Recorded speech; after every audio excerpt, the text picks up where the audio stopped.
Aperture Priority, show number 17, Color Workflow, Part 1.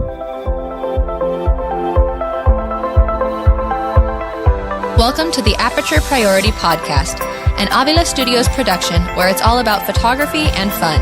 Now open up that aperture and let some creative light in.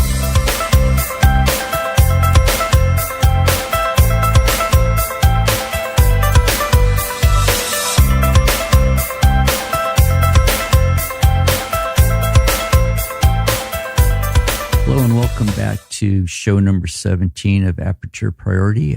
Tony Avila here, and again with me today, Mr. Joe Engelbert. Well, greetings again. How have you been this week? Oh, good. I survived waking up at 1:30 in the morning and getting to Yosemite Valley for, was it 5:30 when we got there? Yes, I think it was. And Yes. yeah, it's an early morning, that's for sure. Dark and early. On a whole day of everything, but I survived that, then survived Easter and getting ready for the end of semester at the College of the Sequoias. So I'm in survival mode and coming okay, you know. Good. And I've been traipsing up and down the hills, looking at wildflowers, particularly. We have another super bloom going on. We're just at the tail end of that right now here in late April. Went to Carrizo Plain and saw some beautiful images there, or acquired some beautiful images, and went up into the foothills, chasing the ever popular poppies and all the different wildflowers. I'm a contributor to CalFlora, which is an online database that I contribute to. And so a lot of my images end up there. And I've had a good time learning, teaching people how to take pictures of wildflowers, because it is challenging and you can create some really beautiful images. So I've had some fun with that lately. I have to add this. I am impressed with your eye, John's eye, and I believe Ron Ludekrin's. Did I get his name right? Yeah. Ludekrin. You guys know how to find wildlife that I've been passing by so many years, and until we went out that day to our famous Yokel Valley that we all like going to, I never saw the bald eagle out there until you guys pointed it out. I would just look at that thinking, I always thought, no, they're just big hawks out here in this part of California. Right. Yeah, well, the bald eagles are recovering from their near extinction, and they are recovering and moving into the areas of the state that they formerly occupied. Right. And our little area of Tulare County is starting to see bald eagles, golden eagles as well. So those are exciting for us. And it was a challenge and a thrill to be able to photograph them this spring. And also how you've been so lucky to find the bobcat. Yes. I've only seen 3 bobcats ever. And they're usually, if you're lucky, you'll see them run off, turn around, look back at you. And before you could pull your camera out, they're gone. Right. Again, it's just knowing the critter. And I was fortunate to get that last shot of a bobcat where it was stalking me. And it laid down in the shade and thought it was invisible, and I snuck up on him and got some really great images. Yes. And then yesterday we got news in the city I live in, Tulare. We caught a mountain lion, which was like, oh, great. Okay, so Tulare is a city of around 65,000 people. It's probably 15 miles from the nearest the hills there, or maybe 20 miles.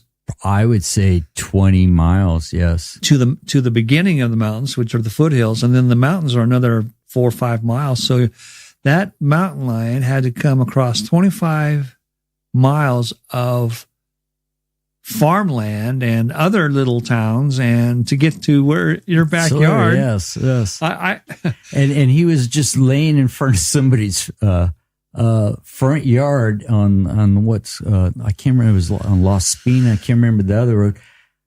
A lot of people go by there. It's amazing, and they have the video of them running down the road, and they're in Tulare in Central California. Well, there are mountain lions in our mountains, folks. Yes, they're valley lions now. Evidently.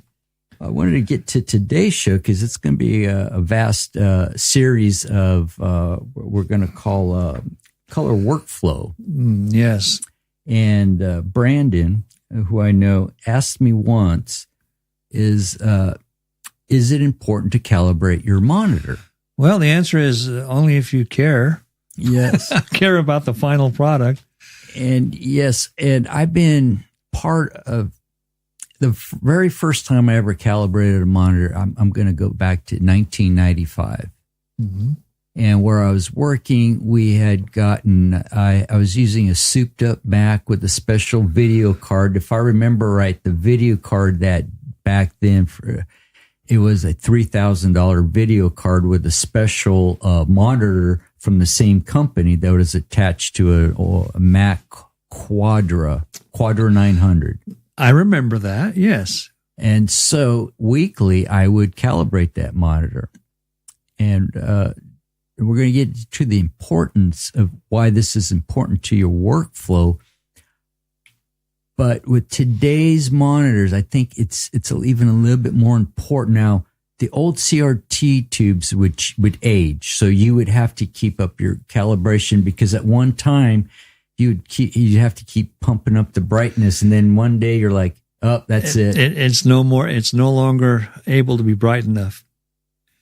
We know this whole idea of calibrating a monitor really begs a bigger question, and that is, how do you maintain the accuracy or the fidelity, if you want to use a big word, of your color from the moment you press that shutter to the final destination of that image, whether it's online or hanging on your wall? And that's really where it starts, though, is that you have to, and maybe we should define a few terms that we're going to use, because if you're shooting digitally, which I assume you are, you have a choice on the high-end cameras of which color space you want to acquire your images with. And the choices are Adobe 1998, and the other is sRGB. So what does that mean? Color space or the gamut? I'm going to use an analogy. When you walk into a paint store or you walk into a hardware store and you go to the paint department and you look at all those little shades of color on those little cards, and there's just a bunch of them, right? So let's say Sherwin-Williams has a display there. They have 10,000 color shades of different colors. As an aside, the next job I have, I want to be the guy at the factory that names those colors, by the way. I think that'd be a cool job. Where do they get those? But going back, so if Sherwin-Williams over there has a big, huge display, and then behind it is a little lesser known company, we'll call it Aubert. And they have a smaller display. They only have 8,000 or so. Well, I've just described the gamut in a way. This is the analogy, is I'd have more choices of different shades or tones of that color if I went to Sherwin-Williams in this analogy than if I went to the other brand. And that's exactly the same concept of color space. Mm-hmm. It just gives you more choice, or it gives the camera the ability to define the color in a broader range of shades of color. So Adobe 1998 has a bigger gamut. The color space. The color space is the type, or the defines by the gamut, the number of shades of color. So we advise that you go with the highest number of choices. You go to the Sherwin-Williams example, which would be Adobe 1998. Exactly. And in some cameras now, I think most cameras, when you go in to choose it, like when you first get your camera, you go, okay, I'm going to put it on RAW. And then it gives you all these options like your bit depth, go to highest bit depth too. But when it gets to RGB, the two that are usually on there is sRGB. Then it'll say, most cameras just say Adobe Color now. I would go Adobe Color. Okay. Right. Okay. Shorthand for 1998. Yeah. Right. Because this ran into the day John found it on his Canon, and I thought, well, maybe that's just Canon. Then I went home to my D800. Oh, it's Adobe Color. Right. So maybe they just abbreviated. Probably so. It's the 1998 Adobe profile. And so coming from a printing background, we go to a small gamut because we're printing on a printing press that prints CMYK. So back in the day, this is how we would approach things. We want to get the bigger piece of the pie, that bigger color space, even though we're going to clip it down to this, but we want more of those shades available for other uses. Right. Instead of getting a smaller color space like sRGB and then clipping that, there's going to be people say, I could get great color with the Adobe sRGB color space. Yes, you can. You can get good color. Using just the sRGB, not the Adobe color. The smaller choice of colors in the gamut. You can.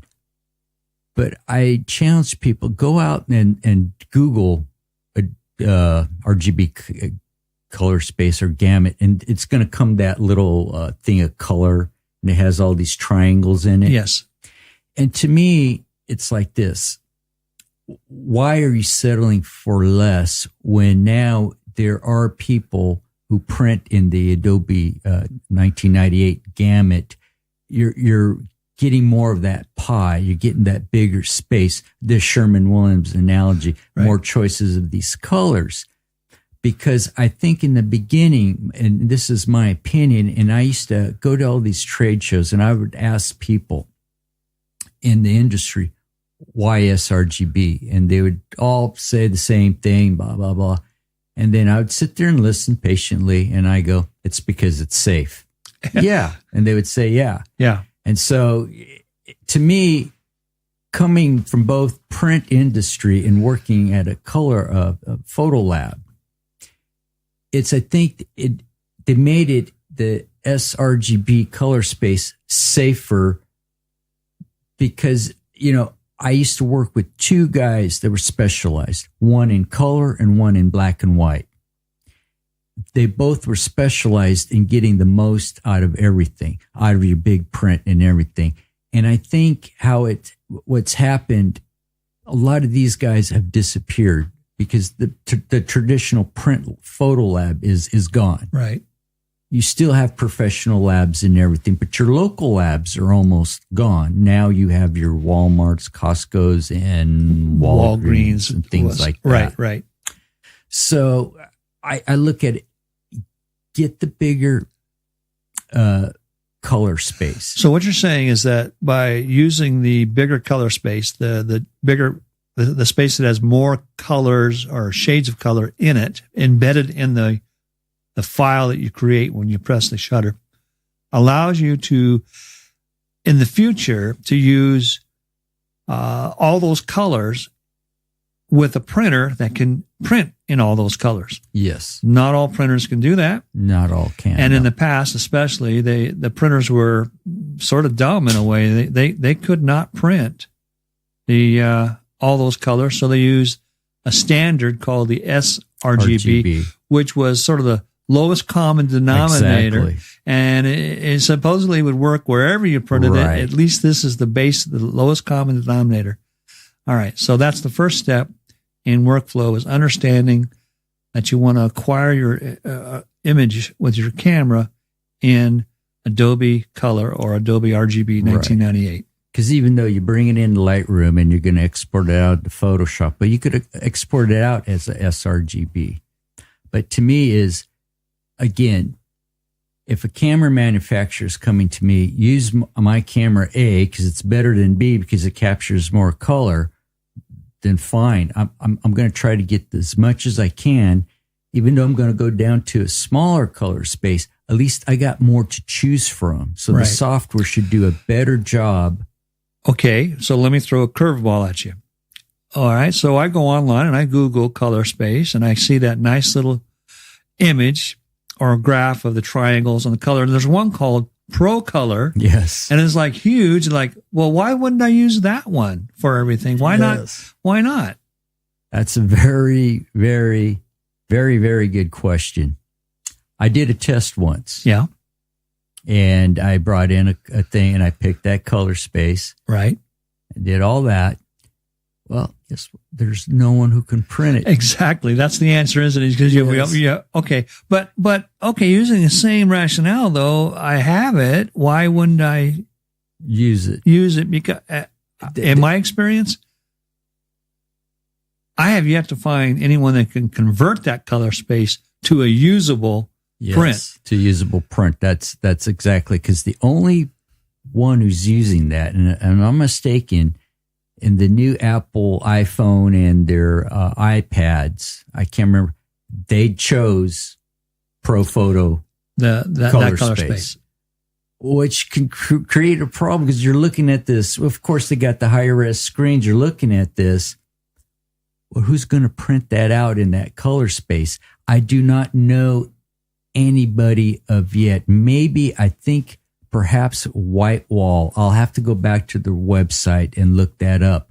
But is it a true representation of that? Right. So it's the conversion from, which is an important thing to understand, is that whatever color space you choose, and we're only talking about two that are viable in general terms, is when you convert it from one color space and you dumb it down by removing color, because you have to make it a smaller gamut, that the conversion process between the ProPhoto and the others is not really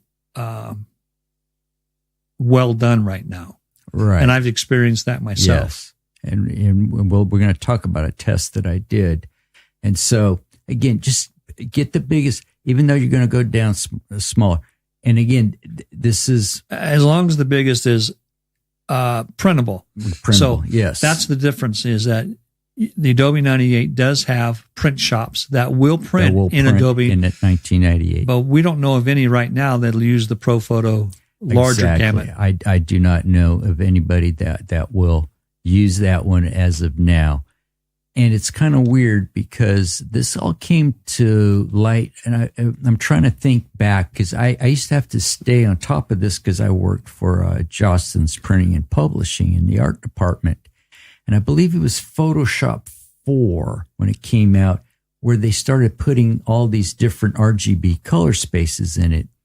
And I believe today it's still true. If you were to download Photoshop for the first time, and if you were to open it up, and if you look at what's the default color space, it's sRGB. The lowest common denominator. Yes. And so at Jostens, I would go and convert them all into Adobe 1998 because we were working on a print standard that we wanted the bigger color space. And so at school, when I go over color with my students, they'll ask me, what does the S stands for? And I just tell them it stands for sucks. And they're like, well, gee, that's not nice. And I'm like, in this day and age, I figured and I know for the web, it is a sRGB standard because of your web colors and all that thing, because we know when we post a picture online, well, guess what? We're looking at sRGB. Right. And I'm just one of those, maybe I'm a rebel. I want more. I'm paying so much now, for a camera. It's 36 megapixel, 14-bit. So I'm capturing all this. It's like, why do I want to settle for less? Right. It's like, it's forcing your image to be downsized in the number of, and moving away from that beautiful color palette down to a one that doesn't have as many. Yeah. So step one, change your camera's color space to Adobe. So now you're ready. You've taken all these beautiful money-making photographs and you want to put them on your computer, and you stick them in there and you load them on your computer, and now you're looking at them on a monitor. Yes. Step 2 of the workflow is, what kind of monitor, and is that monitor truly displaying the colors as intended? Yes. This is where I would encourage people, and I encourage my students the same thing. I tell them I personally use the Macintosh because out of the box, it's pretty much set up to go. Can you do it with the PC? Yes. Do not look at, and again, a lot of the monitors you go to, Best Buy or some, they're going to say, this is a great gaming screen. Yes, but be very careful. It's because it's got such a high brightness and contrast where everything looks good. That's not going to be an accurate representation. So I would encourage you, get the best monitor that you can afford. And I can't really suggest one now because they change so quickly. In the past, when Apple had its cinema displays, I would say if you could afford one, use one, because over the years, and again, I come from the print industry, we would have one of those in our art department for pre-press checks. Mm-hmm. There are other ones you could get. Dell makes high-end ones that are good, but I can't name one because Dell changes them a lot. Right. But get the best one that you can afford. You get, in monitors, you really do get what you pay for. And if you're not spending $800, $1,000 on a monitor, you can work in your workflow without that. We're talking, in a perfect world. In a perfect world, yes. Right. And the reason we talked about it, it's the angle of view, the IPS. Yes, IPS is where you can view that image from any angle, up, down, sideways, and it remains true color, true brightness. Yes. And those are really... Now, the good news is monitors have improved dramatically in 20 years. I mean, remember the old CRTs where you had the big old fat thing sticking out in your desk? And that's why I have a bad back from picking them up. Do you remember the Hercules? Hercules, I think was the name of it. The graphics card that was a monochrome card. And it actually, instead of having white and black, it actually had a shade of yellow in it. Do you remember that? I do vaguely remember, yes. I do vaguely remember. That was like, wow, that's almost color. And then we had VGA. And, now we're talking about it. Now we have 4K. 4K. We went LCD. Now we have LED. Now it's QLED, OLED. I mean, it's no LED. Yes. That's gasoline. Sorry. Where things happened, and this is when we went to flat screens, and this is what happened at the Jostens art department one year. We all used Macintoshes, but at Jostens, the PCs were all Dells. So we had a big account with Dell. So we would just get a great deal on these LCD monitors from Dell, but they didn't buy the best of the best.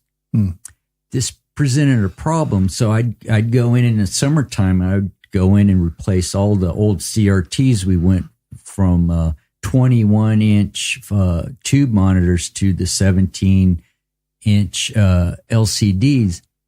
Out of the box, they looked good, but there was one problem. They only had a brightness that you could adjust. Mm-hmm. They were so bright, everything looked good and gorgeous. But a lot of the stuff we did, sometimes we had a desk person that would do watercolor. And so then we would get that and scan it in and, put it in Photoshop, clean it up and put it on the school cover. But the thing is, our scanners got so much better. So they would catch every imperfection of the paper. So we could not see the imperfections on screen because the brightness was so high. I see. So then we would get a press destroy, and they're like, what's this weird color here? It's where the water paper buckled. So we could not see that on screen to clean up. So that happens today in the digital world, is if you have too much contrast and your brightness is too bright, you won't see the sensor spots on your monitor. Exactly. And then you go to print them out, you get them back, and you go, where did that come from? You'll see the specks on your image. Especially in the sky. Yes, especially on the sky. Right. And that's because your monitor, the brightness is set so high, it will not display those tones. So ideally, when you send your image off to be printed on paper, so we're going to talk about paper because people still do that. I hear. Yes. So you get the print back from your printer and you hold it up, you look at it and you go, wow, that's not as bright as my monitor and blah, blah, blah, and blah, blah, blah. In fact, the color is different. And it's a very disappointing experience. It's a very letdown, yes. Because, you have this beautiful image on your monitor and then you look at this very flat off color cast, muddy print. Yes. How do we cure that? Well, what I did at Jostens, because it was before we got either Spider Pro or who had it, was the color manager he had it. So what I did when everybody was gone during the summer, I used the Apple built-in one into the Mac, and I went to each monitor and adjusted. So you're calibrating your monitor. Yes. So now I brought that brightness down. Now that made a big difference. Now what drove me crazy, my coworkers would come back from their summer trips or the workshops and they'd look, oh, gee, my thing's so dull. Boost up the brightness again. Right. And so it was a little hard. So I had to go back and I had to tell them that's not a true representation. Right. It's actually this. And recently, to show you, I updated, I had the Apple Cinema display. I had it for 8.5 years and it finally gave out.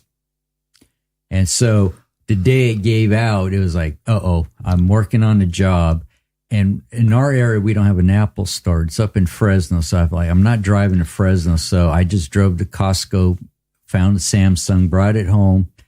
First thing I had to do, I had to calibrate it, turn down that brightness. Right. And I made that monitor work because I've experienced, I've not always had the $800 plus, $1,000 plus monitors. Nor have I. And ideally, that's the best world. But, we also live in the real world, and we have to make do with where we spend our money. Exactly. And I made that Samsung works. But recently, my nephew built me a gaming PC, and I have it hooked up next to my Mac. And I bought an HP monitor. It's a nice HP monitor on sale. It's right around the $300 level. So I had to make it work.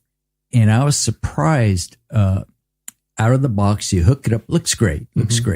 So I pulled out the Color Monkey, right, which is, I think it's called I can't remember who owns them now, but we'll get more into which color monitor display one to get to calibrate your monitor.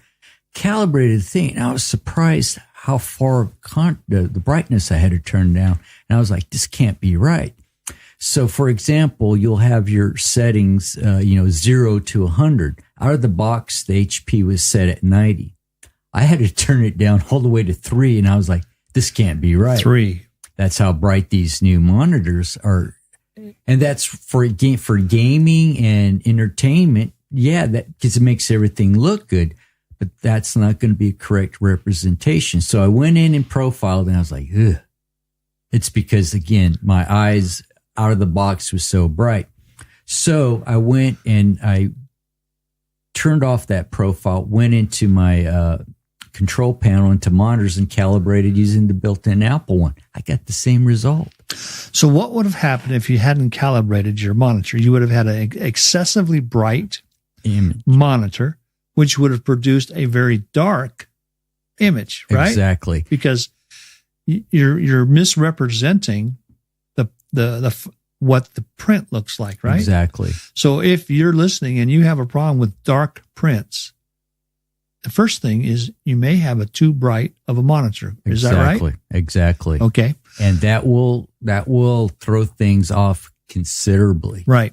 So if you have muddy or dark images consistently, and you compare them to your monitor, well, first thing you need to realize that no print job will ever be as bright as that backlit monitor. Exactly. But if they're very different, then that's one clue that you need to calibrate your monitor. The second clue is if the colors are not being reproduced with a high degree of fidelity or the same colors. Yes. The oranges should be orange. Mm-hmm. The blue should be blue. I mean, and you can look at the one thing I've noticed, and I think you would agree, is that it's where the color is gradually changing to another tone. Yes. That's where the real detail lies, like in a sky. And a sunset would be a great example of the various shades of red, yellow, orange. And you compare that, and you'll see that where that transition is happening, that's where the color shifts are the most obvious to the trained eye. Yes. For someone just getting into this. Yes. And again, when you plug in these new monitors, they may come with software, and they put in all these the presets or whatever you want to call them. Yeah. And you may like, oh, wow, I love that one, looks better. Again, you're more than likely, you're going to have to create your own for where you're working, what lighting, if you're by a window, you want to calibrate it and try to keep your workspace as consistent as possible. Now, consistent meaning the lighting in the room that you're sitting in. So, I have a video photography background, and when we did video editing and photo editing, we had a consistent light level. We measured it. We didn't have fluorescent lights. We didn't have that horrible green tint to the room. We used daylight incandescent bulbs back in the day, and we tried to get a consistent color temperature in our room. All that means is that you do want to calibrate your monitor with something like a Spider, which is what I use. And one of the things that the Spider calibration does is it measures the ambient temperature of your light, the kind of light you use.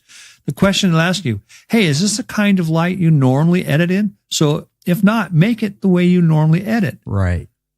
So to have what you see is what you get on your monitor to match your print, you have to take into consideration the color temperature. So going back to the paint analogy. So I'm in a Lowe's or Home Depot the other day, and in the paint department there, they had 4 different kinds of light. And you take your paint sample, little chip there, and you stick it underneath the incandescent light, and you go, oh, that really changed the color. I like that color till I put it under that. Or I moved over here to the fluorescent, and nobody likes that one. And then, right? And then you go over, well, the LEDs, the new LEDs, those are actually pretty close to, and then the quartz.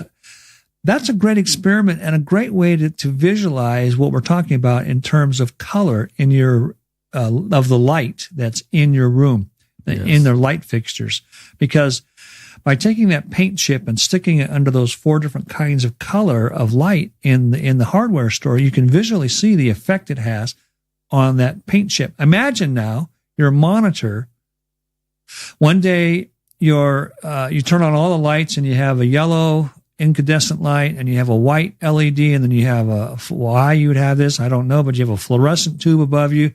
You have a very odd mixture of colors. That's going to change the way the colors look like on your monitor. Exactly. So you need to be aware that just develop a workflow where you have the lighting is basically the same every time you try to do any editing. Yes.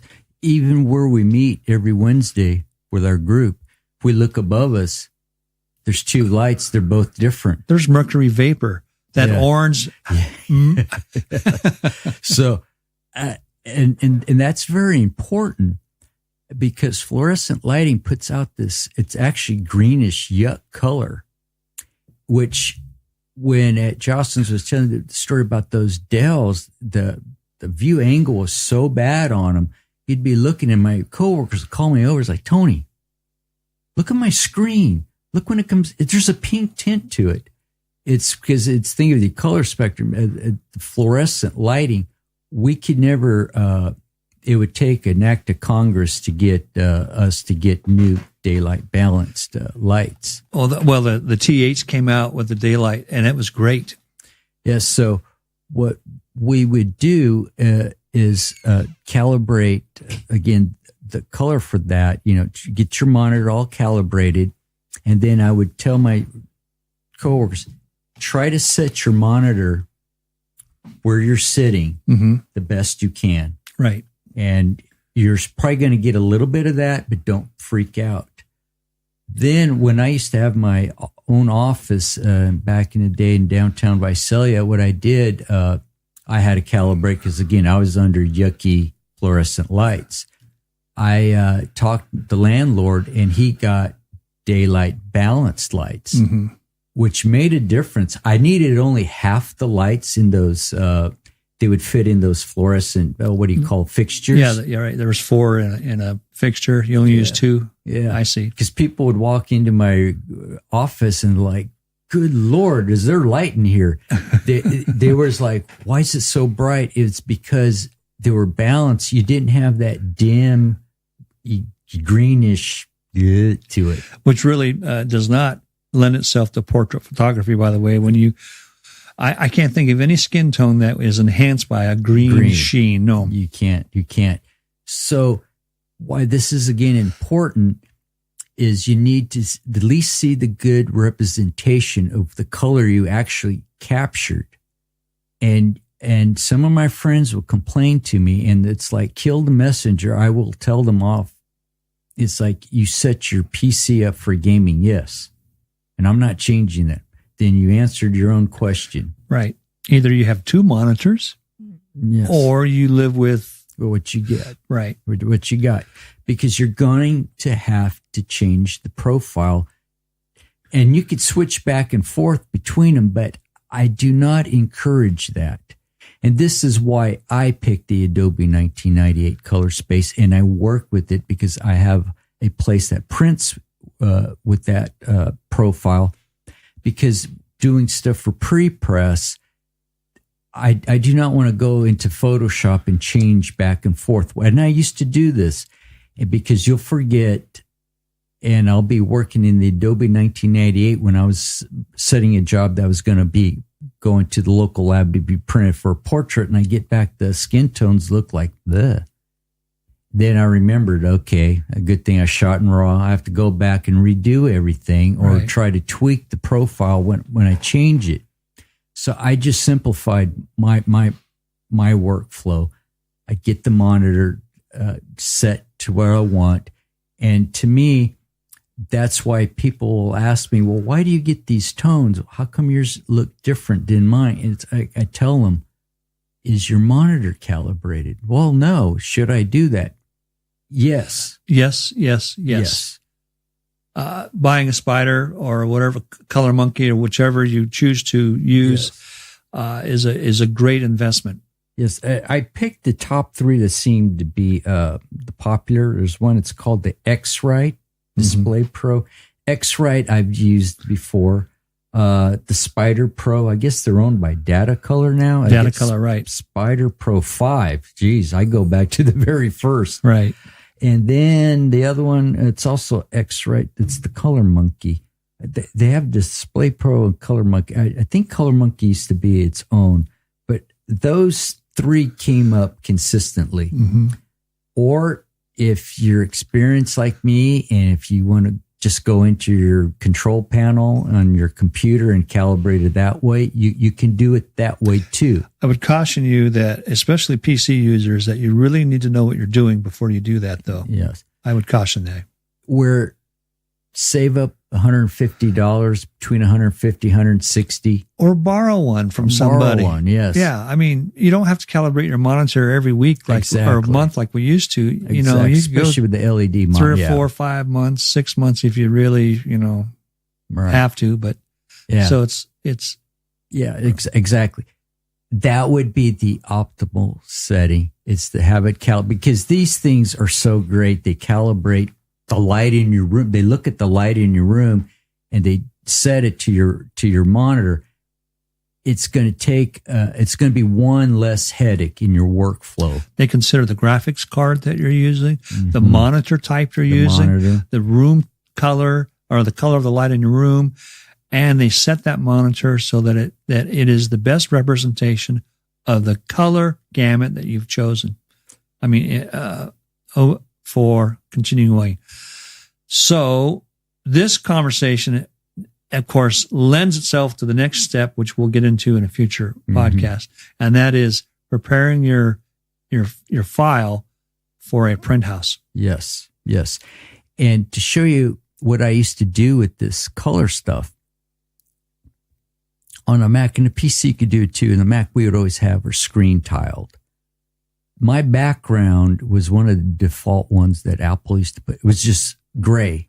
And my coworkers would give me a bad time. Yeah, Gray, you're a boring person. They would have like a forest scene or these other ones.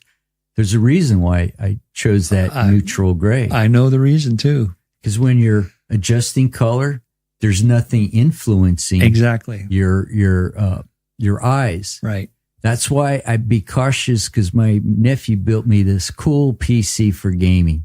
He says, "Oh, look at these RGB lights," and they change and change. And I'm trying to tell him, for gaming, yeah, this is cool. This is what you like. I really don't care. Yeah. The other thing, I want to try to see the difference between the two operating systems. Take the same file, same profile, but on the PC, I'm going to have them change that light, because guess what? Those flashing, it's changing all these shades of color on the fly. And it's like, for gamers and geeks, you love that. But if you're working on an image, you want to keep things kind of standardized. You don't want anything influence what you're seeing on screen. Right. So if you're playing a game and your opponent has a garish neon green tint to their skin, that's cool. But if you're trying to sell that image to a portrait of a person that you took, they probably don't want to buy it. Yes. And the reason why this is important, we were talking about this earlier, is think of today's digital photographer. It's almost gone around full circle. And I'm going to use the Ansel Adams analogy. He came up with the zone system. So when he went out and photographed, he had the zone system. Then he would go back into the dark room and he would produce his own prints. Right. If you look where maybe 30 years ago, photographers were using film or even slide film, color film, black and white. You would go out, you would shoot, and you would look at your negative, and you would say, yeah, it's not too thin, it's got good density, and you'd say all this terminology. Then you would send it to a photo lab, and they would print. Well, nowadays, you're the digital darkroom. You captured that image. Now you're taking it into Photoshop, the main editor, and you're going to, or you want to use light. Your monitor needs to be a correct representation. Well, wait a minute. You're saying that Photoshop is really a digital darkroom? Yeah. So that's why they call it Photoshop? Shop. Yes. Wow. And now you're doing that. Right. So whether you like it or not, especially if you're going to go to printing, again, and this is the number one thing that I've talked to every local photographer, and they brought it up to me, is why their prints do not look like their monitor. The first thing I asked them, do you calibrate? Right. Even when I asked the photo group, 2 or 3 weeks ago, I was surprised how many people put up their hand. And it's like, you need to be, or try to be in a consistent, because if you edit on a laptop, you're probably going to be in different areas, you know. Yeah, that mobility sounds great. But you have to consider that you're in a different color of light. Yes. When you're sitting in a coffee shop or your living room. Yes. And somebody said, well, you should be in a dark room. And I'm like, no, not necessarily. You want to be somewhere where it's not going to adjust your eye. Because remember, when you're at home and you're watching Game of Thrones, you want your room dark and you want to watch that screen with that beautiful contrast. That's totally different than you're working on a photographic image. You need to be in as ideal as you can get it. Unless you have your own office at home and you put perfect lighting and you have the walls painted this nice, beautiful, neutral color. Which mine are not, as you point out. Right? Look, I feel guilty, but this is my room, the only one I got. It's because when I had my office, people would say, don't you want to paint a different color? No, it's this eggshell gray white. And I said, it's perfect. Perfect. And the lighting is perfect. And that's what I did. It doesn't influence the color that is represented on the monitor is why it's perfect. Yes. And again, this is something to take into consideration, because now you're the digital darkroom, and you want your images to be as consistent when you send it off to be printed. So when you bring it back, you're like, yeah, this is acceptable. All right. I think it's a good place for part one. I know there's a lot of information there. Right. But I think where I see the people chimp the most is a monitor, and they're like, calibrate? Yes, calibrate. Good advice. Okay. So, Joe, where can we find you? Well, I have a website, brightangelImages.com, and Facebook with the same, Bright Angel Images, and then Instagram, Bright_Angel Images, and that's where you can find me. Great. I'm still here at the website at the Avila Studios. You can find the Aperture Priority podcast on iTunes, the Aperture Priority podcast page on Facebook. Trying to think, I got so many things all over the place. And then, of course, Tony Avila 64 on Instagram. And I'm going to try to expand on more other platforms here in the near future. And I just want to leave off to everybody, remember to open up that aperture and let some creative light in.